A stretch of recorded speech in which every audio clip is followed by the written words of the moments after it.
আল্লাহ বলেন, যেই আল্লাহ তোমার জীবন দিল সেই আল্লাহর সাথে নাফরমানি করো কেমনে? এরপরে বলেন, ব্যাখ্যা দেওয়া আজকে তার নেই। এরপরে বলেন সুম্মা ইউমিতুকুম, তোমাকে যে জীবন দিলাম এটা জেনে রাখো চিরজীবনের জন্য দেই নাই, একদিন কিন্তু তোমার জীবন আমি আবার নিয়ে আসবো। এখান থেকে কিনা জীবন নিবেন কে? মৃত্যু হবে তো বিশ্বাস করেননি? মরণ আসেনি? মরণের ভয় থাকলে কি আর আমরা এই অবস্থা? ভাইয়ের আমার লক্ষ্য করে দেখেন, আল্লাহ রাব্বুল আলামিন অন্য আয়াতের মধ্যে বলছেন আল্লাযী খালাকাল মাউতা ওয়াল হায়াতা, সেই আল্লাহ সেই সত্তা যিনি তোমাদের মরণ জীবন দিয়েছেন। অথচ আমরা বাস্তবে দেখি জীবন আগে মরণ হয় পরে। আল্লাহ কোরআনে বলেন মরণের কথা আগে, জীবনের কথা পরে বললেন কেন? এর ব্যাখ্যা মুফাসসিরিন কেরাম অনেকগুলো দিয়েছেন। এর মধ্যে একটা ব্যাখ্যা হলো আল্লাহ মরণটা আগে আনলেন কেন? আগে আনার কারণ হলো জীবনের নিশ্চয়তা নাই, কিন্তু তোমার মরণ নিশ্চয়তা আছে। আর শুধু কারণ আজকের এই মাহফিলে বর্ষা অবস্থায় মৃত্যু হওয়ার সম্ভাবনা আসেনি? আর শুধু আপনারা কি বুকে হাত দিয়ে বলতে পারবেন যে আমি আজকে সন্ধ্যার আগে মরতাম না? এই কথাটা কেউ বলতে পারবেন? আর শুধু পারবেন? কেউ বলার ক্ষমতা নাই। নবীজি নিজে বলেন, হে সাহাবীরা, আমার গায়ে আজরাইল যদি হাত দিতে হয় তাহলে আমার অনুমতি লাগবে, অনুমতি ছাড়া আমার গায়ে হাত দিতে পারবে না। কিন্তু এর ফলে আমি নবী, আমি বিশ্ব নবী রাহমাতুল লিল আলামিন বলি, নামাজের সালাম ফিরাবার জন্যে আমি মাথা ঘুরাইলাম, আবার সালাম ফিরাবার জন্যে মাথা ঘুরাতে পারবো বলে আমি বিশ্ব নবী বিশ্বাস করি না। এক মিনিটের ভরসা নাই। কিন্তু আমরা কি হইল? মুখ দিয়া কয় ঠিকই, কিন্তু কাজে নাই। মুখ দিয়া কয় এক মিনিটের নাই ভরসা, কিন্তু হারমোনি বাজানি ছাড়ে না। মাজুর এখন ঠিক কিনা?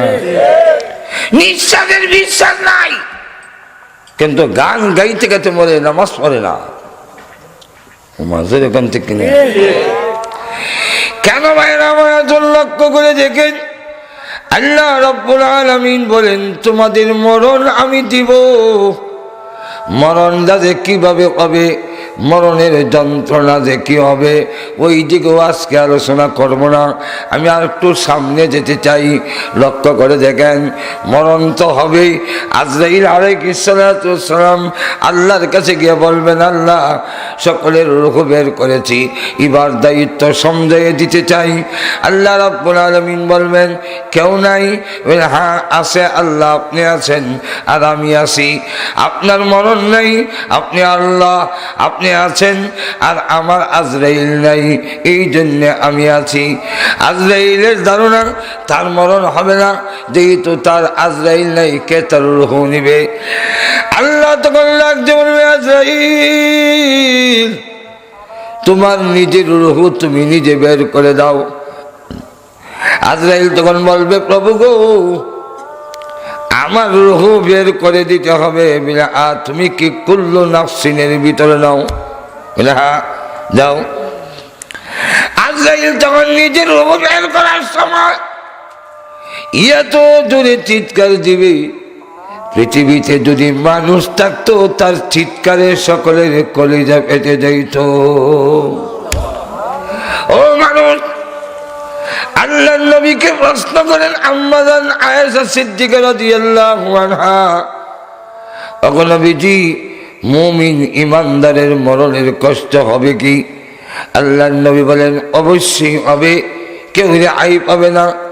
আম্মা জান আয়েশা বলেন, ইয়া রাসূলুল্লাহ, ইয়া হাবিবাল্লাহ, ওগো নবীজি, মুমিনের মরণের যন্ত্রণা যদি হয়, কাফিরের হয়, মুমিনেরা হয়, তাহলে মুমিনের ইজ্জত সম্মান আর বাকি থাকলো কোথায়?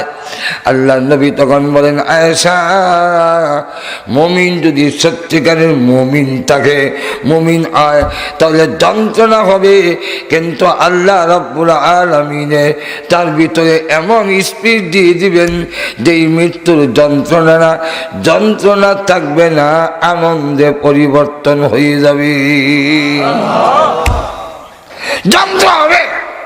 যন্ত্রণা হবে, কিন্তু যন্ত্রণা তার কাছে যন্ত্রণা নয়, আনন্দ।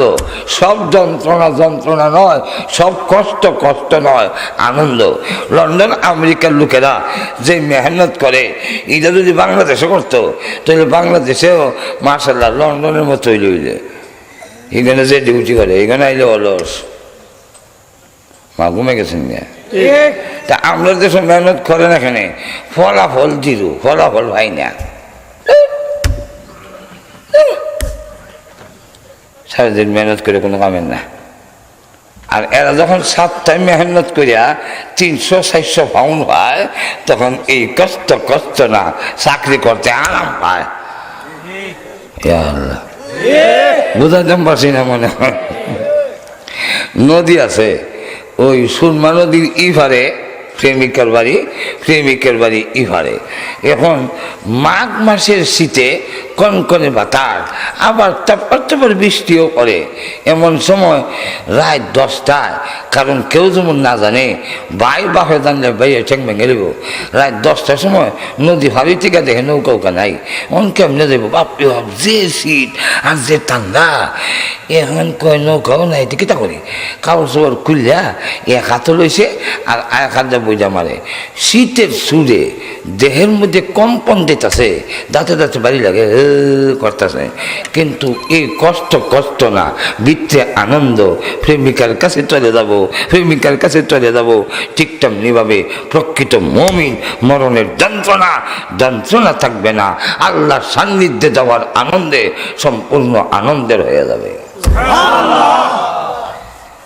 তবে মরণ লাগবো যখন, ঠিক কিনা? এর অবস্থা মরে গেলি শেষ না। আল্লাহ বলে,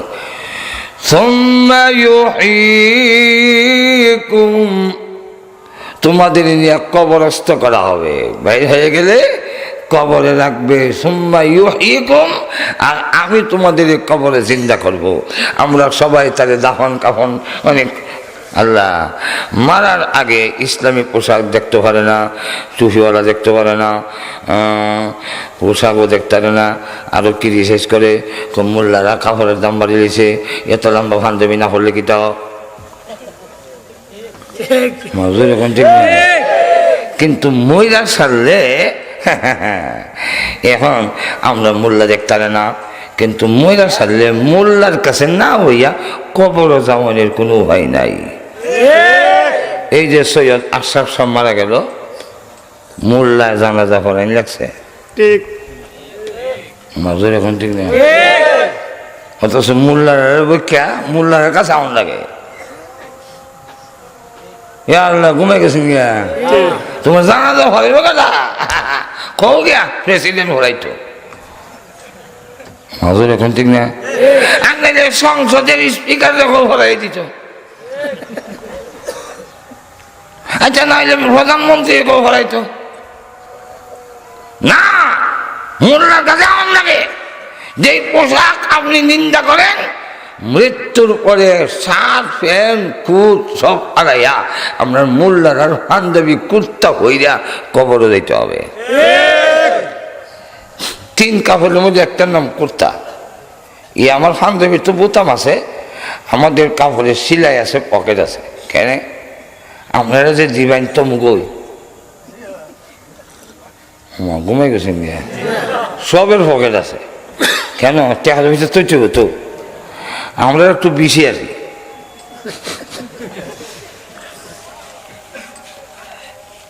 কিন্তু মৃত্যুর কাফনের পাঞ্জাবির পকেট নাই।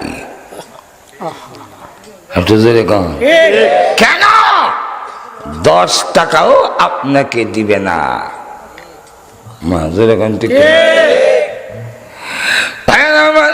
এরপরে দেখবেন মারা যাওয়ার সাথে কয় ইন্না লিল্লাহি ওয়া ওহনার ইন্না লিল্লাহ খোঁজ করে কবিল মরে আছে গা, নাস্তিক তো মরে আছে গা, মাজুর এখন ঠিক না, আল্লাহ মানছে না মশাইয়া। এখন বললে খবর তো বিসমিল্লাহ আলা মিল্লাতে রাসূলিল্লাহ, মিল্লাতে কানমাস, মিল্লাতে নিতিন, মুজিববাদ, মন্দাবাদ, জিয়াবাদ, উমুকবাদ, কোনো বাদ না হইয়া মোহাম্মদ রাসূলুল্লাহ হারায় লোরিয়া শিখের বাসা কয় হারায় লো ঘুমাই সঙ্গে নাই দাম ফেরাস্তা বইয়া কইতাছে খালি তুইয়া যা ফিসাবিলিল্লাহ সিফালিল্লাহ কারে কয় দেখবি না, সে যাস না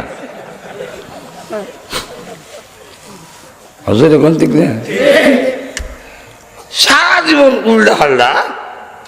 এখন আর আমরা রক্ষিতা করবো, সিবাদ করছে মসজিদে চাকরি করে, নাহলে চাকরি দেবো গা, বউ ছাড়তে গেল 3 বার কম লাগে, ইমাম সাহেব বিদায় দিতে গেলে 3 বার কম লাগে না, একবার করলে হয়। ইমন দুর্বল চাকরি আর নাই, রাগ হয়েছে না আপনারা। আর ইমাম সাহেব ইমন বিপদ আছে, আল্লাহ এর থেকে বড় বিপদ আল্লাহর জমিন আর কেউ নাই। দোয়া যদি লম্বা হয় তো একদলে ও ইমাম সাহেব খাই ওই আর কোনো কাম নাই, শুধু করে কইতারেন না। আর আরেক দলের কোনো কাম নাই, এ বাড়িতে এমনি অবসর, হুজুর আপনার দোয়াটা সোজা হয় নিয়েছিল, লম্বা করে বললেন না, একজন লম্বা একজন বাইটা মাজুর এখন ঠিক না। সভাপতি কিন্তু হইল আওয়ামী লীগ, সেক্রেটারি হইল বিএনপি, আর ক্যাশিয়ার হইল জাতীয় বাড়ি, ইমাম সাহেব খতমে ইউনুস সরুন না ভাজি তারা, আর কোনো ভাই নাই।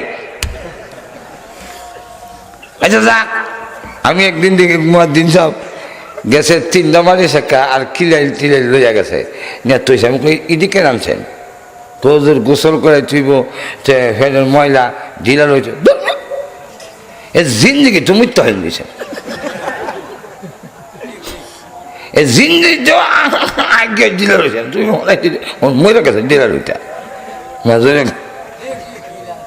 আমার কথা কি তাহলে রাগ হইতেছে না আপনারা?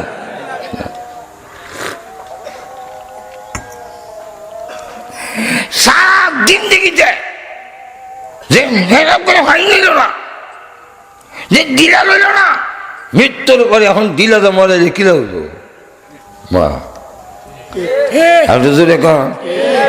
আর দেখি আতর লাগাইয়া এমনি একটা আছে আমি কি তাই এই তুমি একদিন কি তাই হয় হ্যাঁ কিতা এই জীবনে লাইল্লাহর সাথে কোনো মিল নাই, এখন উঠে দাঁড়িয়ে কি লাগবো মাজুর এখন ঠিক কিনা।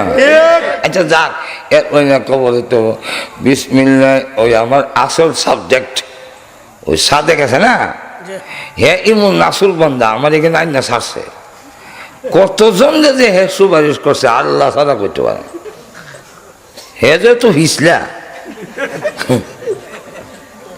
আর খালি খবর আমি আপনার ভক্ত, আমি আপনার ভক্ত। এরপরে আমেরিকার থেকে দইয়া আমার যত জায়গায় আমার সম্পর্ক আছে কোনো জায়গায় হেবা যাচ্ছে না, এই জায়গায় আনবার লেগে। আর আমিও এমন শক্ত পূর্ব মরি আইতাম না, আমি যাই এক বাংলাদেশে এক কুনাত এটা আইতে গেলে অনেক ব্যাপার আছে মাজুর এখন ঠিক না। আজকেও দুপুরের ওয়াশ করতে গিয়ে না খাইয়া সকালের সারা রাত আমি ওয়াশ থেকে নামছি রাত 4:30টায়, ফজরের পরে একটু বিশ্রাম নিছি, নিয়ে আবার কি নাস্তা খাওয়ান দিলাম দৌড়, আর এখন খাওয়ানে খাইতাম যাইতে বাদ দেবো মাজুর এখন ঠিক না। কি জাতের ওয়াশ করে এখন লাভ আছে,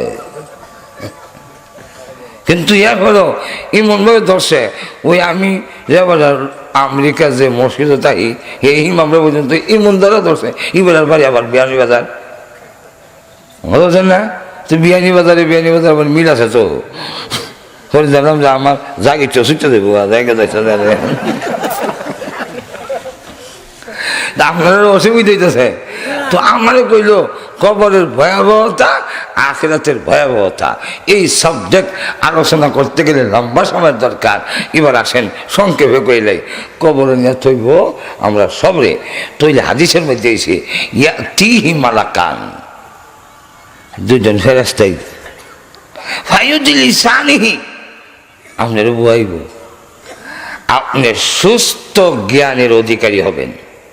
এমন না আমি কইতারি না, আমি ফুয়াছি, আমি তোকে চাই না। না না, আমরা দেশের ৮০-৯০ বছরের অনেক বুড়া মরে, এই বুড়া দেখা যায় ফুয়া ছিলেন না, ফুড়ি ছিলেন না, বউ ছিলেন না, গরম হানা করার পর খেতে রাইল হানা ওরে ইমন উজ্ঞানারা। কিন্তু কবরে যাওয়ার যখন চিন্তা করবো তখন কিন্তু আপনি পরিপূর্ণ আকলের অধিকারী হবেন। তখন আল্লাহ জিগাইব ফেরেশতা বইছে, কেন বইছে? ভাইয়া কুলানে লাহু আমার রব্ব, তোমার রব কে ছিল? সারা জীবন যদি রব না হয়ে থাকেন, আপনার জবান দিয়ে রব্বি আল্লাহ আসবে না। মাজুরে কোন ঠিক না? আর যারা ৫ ওয়াক্ত নামাজ পড়ছে, আল্লাহু আকবার, আলহামদুলিল্লাহি রাব্বিল আলামিন, সূরা ফাতিহার মধ্যে রব্বুল আলামিন, আবার রুকুর মধ্যে যায় সুবহানা রাব্বিয়াল আযীম, সামি আল্লাহু লিমান হামিদা, রব্বানা লাকাল হাম, ইগানা লাকাল হাম। আল্লাহ খালি আল্লাহ তোমার রব, তুমি আমি রুকুতে রব, সাজদাত রব, সব জায়গায় তোমার রব কইছি, তাই এখন আমার রব জবান দিয়ে আসবে না কেন? মাজুর এখন ঠিক কিনা? যেই লোক যা ৫ ওয়াক্তের নামাজে সূরা ফাতিহার মধ্যে বলল আলহামদুলিল্লাহি রাব্বিল আলামিন, সমস্ত প্রশংসা ওই আল্লাহর জন্য যিনি তামাম জগতের রব, তামাম জগতের পালনেওয়ালা। রুকুতে গিয়া কয় প্রভু গো, দাঁড়ানো অবস্থায় তোমার রব স্বীকার করেছি, রুকু অবস্থায় তোমার রব স্বীকার করেছি, সাজদা অবস্থায় তোমার রব স্বীকার করছি। আল্লাহ তুমি আমার রব, তুমি আমার সব। এই লোকটা কবরে যাওয়ার পরে আল্লাহ অটোমেটিক তার জবান দিয়া আরবিতে বের করে দিবেন রব্বি আল্লাহ, রব আমার আল্লাহ। ২ নম্বর প্রশ্ন করবে ফায়াকুলানে লাহু ওমা দীনুক, তোমার দিন কি ছিল? বলে আমি নিরহক। এটা বলবো না, একটা তো কইতে তুই নিরহক না।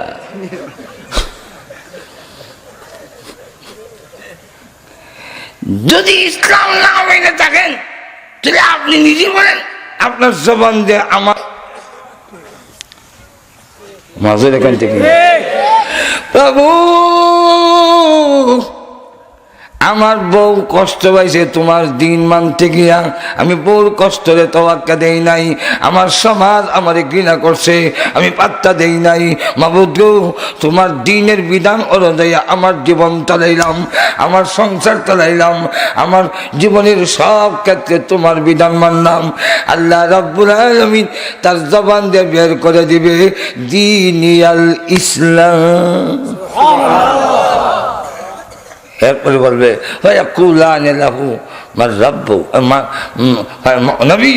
তোমার নবী কে ছিল? তখন আপনি নবীর তরিকা, আল্লাহ তোমার নবীর তফি আমি বাদ দিছি না, তোমার নবীর দাঁড়িয়ে আমি বাদ দেই নাই, তোমার নবী দাইন করে ঘুমাইছে, আমি ঘুমাইতে গেলে দাইন করে ঘুমাইছি, তোমার নবী টেবিলও খাইছে না, আমি টেবিলে খাই না, তোমার নবী টাকনার নিচে কাপড় করে নাই, আমি কাপড় করি না, তোমার নবী জমিনে জোরে পা মারে নাই, আমি মানি না, তোমার জমিন চিনা টান দিয়ে হাঁটে নাই, আমি হাঁটি নাই।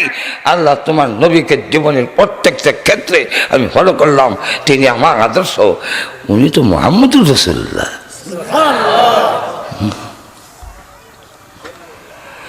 অন্য হাদিস আছে আপনার আর কবর পর্যন্ত রসুলের রোজা পর্যন্ত পর্দা সরাই দিব, দিয়া খবর দেখছেন উনি চিনসনি মান হাদার রাজুলুল্লাযী বুইসা ফীকুম। চিন্তাও না কেন, নামাজ একটু 10 মিনিট পরে শেষ করলাই, শেষ করলাই তো লক্ষ্য করে দেখেন, যেই মাত্র বলবো সারা জীবন এই নবীর জন্য সকলের তিরস্কার গ্রহণ করলাম, নিজের প্রাণের চাইতে যে নবীর বেশি ভালোবাসি, চিনব না কেন? হুয়া মুহাম্মাদুর রাসূলুল্লাহ।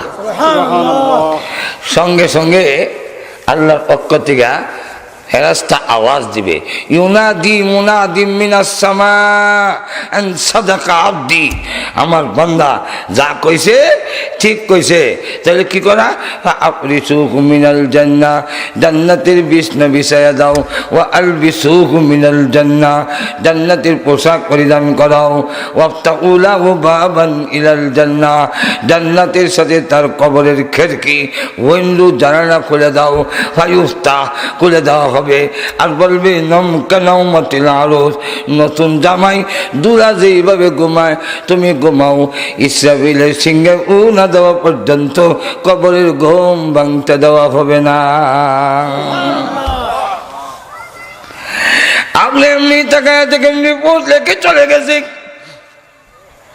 ফেরেশতা তো রিপোর্ট চলে রেখে চলে গেল, সঙ্গে সঙ্গে তাকায় দেখে কবরের দুইটা পাড় চৌকে দেখা যায় না, এত লোক দূরে গেছে।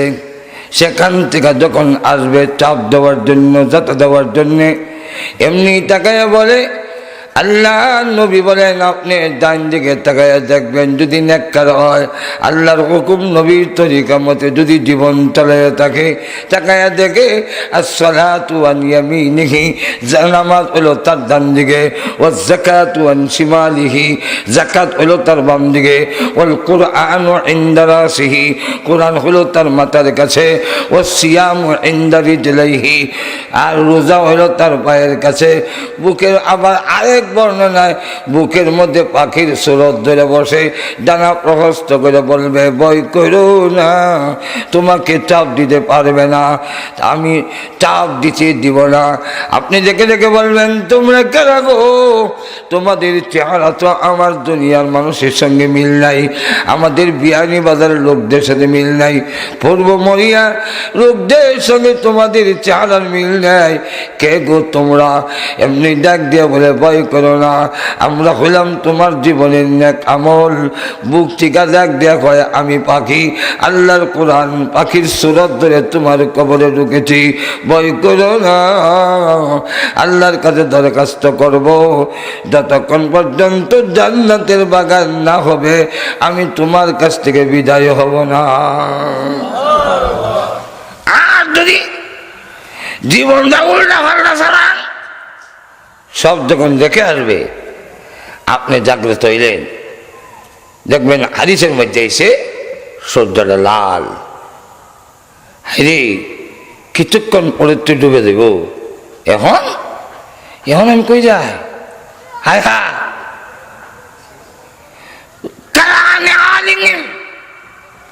কবর থেকে জুতার আওয়াজ শুনতে থাকবে, যারা দাফন করতে আসছিল তাদের জুতার শব্দ শোনা যায়। কেমন অসহায়, কালো লালো, ওই বেতুমি জগৎ এত নিষ্ঠুর হয়ে গেলি, তবে জুতার আওয়াজ নিয়ে আমার চিল্লো না, হ্যাঁ, কিন্তু আপনাদেরকে কেউ সাড়া দিবে না, শুনেও না, আর শুনলেও জবাব দিবে না। মাজুর এখন ঠিক কিনা? এই সময় আপনি যখন বলবেন মার রব্বুকা, জিজ্ঞাসা করার পর বলবে, হা হা লা আদরি, আমি জানি না। ওমান দীনুকা, হা হা লা আদরি, আমি কিছুই জানি না। ওমান নবিয়ুকা, হা হা লা আদরি, আমি কিছুই জানি না। ইউনাদি মুনাদিম মিনাস সামা, আসমান থেকে আওয়াজ দেনেওয়ালা একজন আওয়াজ দিবে আর বলবে, সে মিথ্যাবাদী, সে কিন্তু সব জানতো, এখন কিচ্ছুই জানে না। তখন তার পরিণাম কি? কবরের মধ্যে জাহান্নামের আগুনের বিছনা বিছায়া দাও, আর কবরের মধ্যে তাকে জাহান্নামের আগুনের পোশাক শরীরে পরাইয়ে দাও, এবং তার কবরের সঙ্গে জাহান্নামের জানালা খুলে দাও। দাও, সেখান থেকে দুর্গন্ধ পুষ আর রক্তের জাহান্নামের পচা গন্ধের দুর্গন্ধ আসতে থাকবে। এমন দুর্গন্ধ, যেই দুর্গন্ধ পচা বিষাক্ত যদি পৃথিবীতে আসে, কিয়ামত পর্যন্ত পৃথিবীতে মানুষ বাঁচবে না, সব মরে যাবে এবং সবুজ ঘাস পর্যন্ত পৃথিবীতে জন্ম হবে না। এই অবস্থায় কবর জাহান্নাম থেকে যখন সব মৃত্যুগুলো কবরের ভিতরে যাবে, বুখারী মুসলিমের মধ্যে উল্লেখ করেছেন, আল্লাহর নবী বলেন ৯৯টা সাপ কবরে দেওয়া হবে। এর মধ্যে যারা নামাজ পড়ে নাই তাদের জন্য আলাদা একটা সাপ নির্ধারণ করে রাখা হবে। যখন তাকে দংশন করবে আর তার বিষাক্তের কারণে অনেক গজ মাটির নিচে চলে যাবে, আবার যখন উপর দিকে তাকে উঠানো হবে, একটা সাপ দেওয়া হবে যার নাম সুজাউল আকরা। সুজাউল আকরা কি? তার দুইটা পা থাকবে মুই সাপের মতো, আর আঙ্গুলের মধ্যে নখ থাকবে 70 গজ লম্বা হবে নখ। এই নখ দিয়ে আবার উঠানো হবে, আবার যখন দংশন করবে আবার নিচের দিকে যেতে থাকবে, জিজ্ঞাসা করবে এইভাবে কতদিন পর্যন্ত আমাদের শাস্তি দিবা? বিরোধ ফজর থেকে আসর জোহর পর্যন্ত, জোহর পড়ো নাই আসর পর্যন্ত, আসর পড়ো নাই মাগরিব পর্যন্ত, মাগরিব পড়ো নাই। এইভাবে তোমাকে শাস্তি দিতেই থাকবো যতদিন তুমি নামাজ পড়ো না। ওই দিন শাস্তির থেকে রেহাই পাওয়ার জন্য কাউকে পাইবেন না, একমাত্র নিজের আমল ছাড়া আর কোনো উপায় থাকবে না। এইভাবে আপনি কিছুদিন ঘুমাবেন, 40,000 বছর থাকতে হবে কবরের জগতে। হাসর আর দুনিয়ার মাঝখানের জগৎ, এই কবরের জগৎ আলমে বরজখ বলা হয়, এখানে থাকতে হবে। যেই মাত্র মুমিন ইমানদারের ঘুম পাতাইছে আর ডাক দিব আবার, আল্লাহ কুরআনে বলেন ইয়া ওয়াইলানা মান বাআসানা মিন মারকাদিনা। যেই মাত্র বলবে ওঠো, কে আমার ঘুমটা ভাঙলো? মান বাআসানা মিন মারকাদিনা, কে আমারে উঠাইলো আমার শোয়ার জায়গা থেকে রে? আমি তো শুনছি 40,000 বছর কবরে ঘুমাইতেইব, এখন মাত্র ফজরের 2 রাকাত সুন্নত পড়তে যদ্দূর সময় লাগে, এতটুকু ঘুমাইলাম, আমার ঘুমটা কেডা ভাঙলো রে? হাযা মা ওয়া'আদার রাহমান ওয়া সাদাকাল মুরসালুন।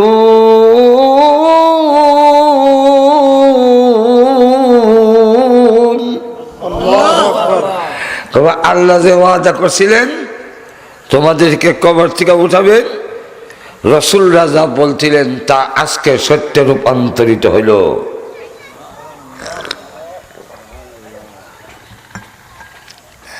আর সামান যদি নিয়ে যেতে না পারেন তাহলে আপনার কাছে লাগবে, শুনছিলাম 40,000 বছর, 40 লাখ কোটি দিতেছে।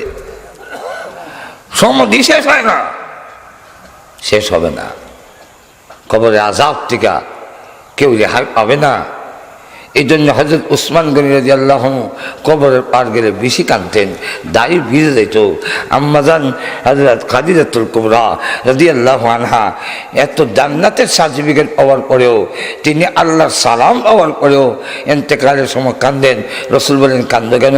হুজুর আমি আপনার কাছে একটা প্রশ্ন, 2টা কারণে কাঁদি। একটা কারণ হলো আমি কবরে যাওয়ার পরে আপনি যে বলছেন চাপ দিবে, এই চাপ আমি কেমন সহ্য করব? তাই মেহেরবানি করে আপনার ব্যবহারের একটা কাপড় যদি আমার কাফনের ভিতরে দিয়ে দেন তাহলে আমি রেহাই পাইলাম। আপনি দিবেন নি কোন?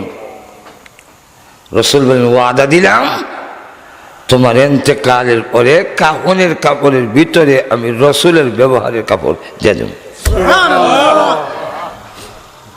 রাসূল বলেন কবরে আযাব থেকে যদি কেউ রেহাই পাইতো, আমার সাদ ইবনে মাস কবরের আযাব থেকে রেহাই পেত। যাতা সবই দিব, যাতা দিব, কিন্তু এই যাতা যদি ফিরাইতে হয় এখান থেকে সামান লইয়া কবরে উঠি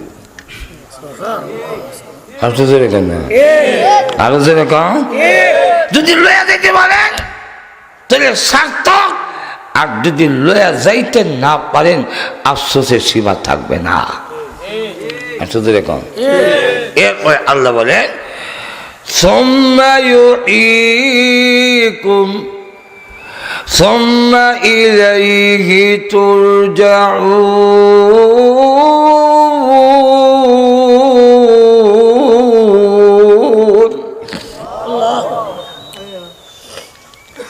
কবর থেকে আবার চিন্তা করে। আচ্ছা, একটা প্রশ্নের জবাব দেওয়ার লাগে। কবরে তো আমরা দেখি লাশ পড়তে গইলা শেষ, সবের পচে না,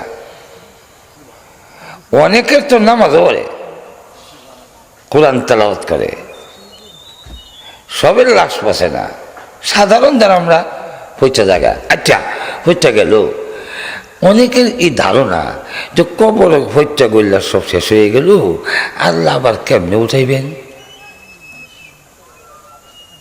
ঠিক না? ইদার একটা জব দেই। আপনাদের দেশে গোল আলু, যে গুল আলু ছিলেন তো, আপনাদের দেশে করছে কিনা কেউ জানি না। আমরা দেশে যখন গুল আলুর চাষ করে তখন দেখছি এই গুল আলুগুলো করে কি, গোল আলু লাগাবার জন্য লাঙ্গল দিয়া লম্বা কবর খনন করে, মুর্দা বেশি এর লেগে কবর লম্বা। এরপরে দেখবেন আলুর বিচি থয়ে থিয়া যায়, যায় না? এরপরে দাফন করিনি, এখন দাফন করার পরে আলুর ভিতর থেকে যে তার রু, তার জান, এটা মাটির উঠাই করে, আর বড়িরা ফসে যায়। মালিক যখন দেখে লোক উঠে গেছে উপরে, হচ্ছে গেলে লাভ, কোনো অসুবিধা নাই। আপনারা কি মনে করেন আলু শেষ হয়ে গেছে?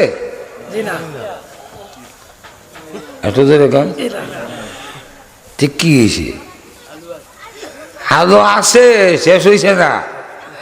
2-2.5 মাস 3 মাস পরে লত ধরে যখন টান দিবেন তখন দেখবেন জমটা বাইন্দা আলু লাগাইছিলেন একটা, হত্যা করলে শেষ, ওখানে কোথেকে উঠে বলে আরো বিকশিত হয়ে উঠছে। ঠিক তেমনি হবে আপনি আমাকে কবরে রাখে, রু তো আল্লাহর কাছে থাকে। যখন সমমতো রু ধরে টান দিব, এক একটা কবর থেকে 10টা 20টা 40টা করে লাশ কবর থেকে উঠবে। এই কাজটা আল্লাহর জন্য করণ কি খুব কঠিন? এখন খুব কঠিন, ওইদিকে বুঝাবার টাইম নাই। এখন উঠবেন যে কবর থেকে, উঠবার সময় প্রত্যেকটা মানুষ উলঙ্গ হয়ে আল্লাহর আদালতে হাজির হবে। শরীরে কোনো কাপড় থাকবে না, কোনো অঙ্গ অপূরণ থাকবে না। এমনকি হাদিসের মধ্যে এসে এখন যে আমরা খতনা করাইছে, খতনা করার যে চামড়াটা আজমে যে খাইতে হলাইছি, এটা দেন চান দি 1 কোটি টাকা দেব, 1 কোটি টাকা দেন হইবা। কিন্তু কিয়ামতের দিন ঈদও গাইব,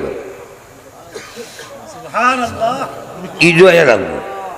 সমস্ত অঙ্গ প্রত্যঙ্গ নিয়ে আল্লাহর আদালতে যখন উঠবেন তখন উলঙ্গ, কাপড় নাই, জুতা নাই।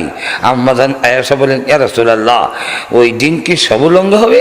বলে হ্যাঁ, মাত্র 3 জন লোক, 2 জন লোককে কিয়ামতের মাঠে উলঙ্গ উঠাইবেন, তারপরে পড়াইবেন। একজনের নাম আদম আলাইহিস সালাম, আরেকজন হলেন ইব্রাহিম আলাইহিস সালাম।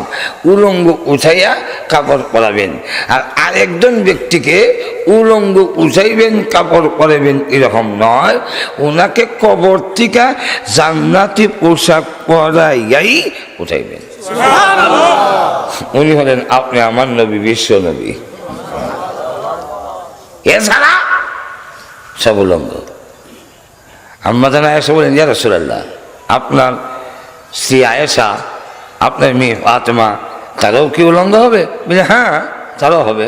ইয়া রাসূলুল্লাহ, আপনার মেয়ে যদি উলঙ্গ হয়, আপনার স্ত্রী আয়েশা যদি উলঙ্গ হয়, আপনার সম্মানের হানি হবে না? ফাতেমা তো আপনার মেয়ে, আমি তো আপনার স্ত্রী, আপনার কি অসম্মান হবে না? আল্লাহর রসুল বলেন, আয়েশা তুমি ভাবতেছো একজন আরেকজনকে দেখবে এই জন্য লজ্জা হবে, কিন্তু এমন একটি ভয়াবহ পরিস্থিতি হবে, সূর্য মাতার কাছে নিচে জমিন থামা, জাহান্নাম ঘেরাও করে আছে। এই অবস্থায় প্রত্যেকটা মানুষ দুইটা পা রাখতে যদ্দূর জায়গা, এতটুকু জায়গা লাগবে, জাহান্নাম হুঙ্কার দিতেছে। এই পরিস্থিতিতে একজন আরেকজনকে দেখবে দূরের কথা, নিজের পরিধানে যে কাপড় নেই একটা লোকেরও খবর থাকবে না। ওই ভয়াবহ দিনে ইমান আমল ছাড়া কেউ সাহায্যকারী পাইবেন না। নেতা নেতা ও নেতা, আপনি না আমার লোকরে মারাইলেন, আপনি না আমার গাড়ি ফুরাই আরেকবার নাম দিলেন, এখন এই কথা কইস না, বিয়াই বিয়াই মারাইও না, যে হাসরের মাঠ। নবী নবী কয় উম্মত লাগতো না, অধিকাংশ কত মুরিদ লাগতো না, বন্ধরা জওয়ানবাগি রাজারবাগি আটরসি মাইল ভান্ডার এরা কিয়ামতের দিন কইব, আল্লাহ আমি কোনো ফির আসলাম না, দুনিয়া দেখাবার লেগে বাপ ধরছিলাম, আমি এগুলো নাই। বিস্তারিত আলোচনা। ওই দিন আল্লাহর আদালতে জীবনের সব কিছুর হিসাব দিতে হবে। এই কথাটা ইয়াদ রেখে জীবনটারে যদি সুন্দর করে চালাইতে পারেন, আল্লাহ কিয়ামতের দিন আল্লাহর আরো সে নিচে জায়গা দেব। আল্লাহ পাক আমাদের সকলের তৌফিক দান করুন। সকলে বলেন আমিন। দুরূদ শরীফ পড়ি, আল্লাহুম্মা সাল্লি আলা সাইয়্যিদিনা মাওলানা মুহাম্মদ ওয়া আলা আলিহি ওয়া আসহাবিহি ওয়া বারিক ওয়াসাল্লিম। আলহামদুলিল্লাহ।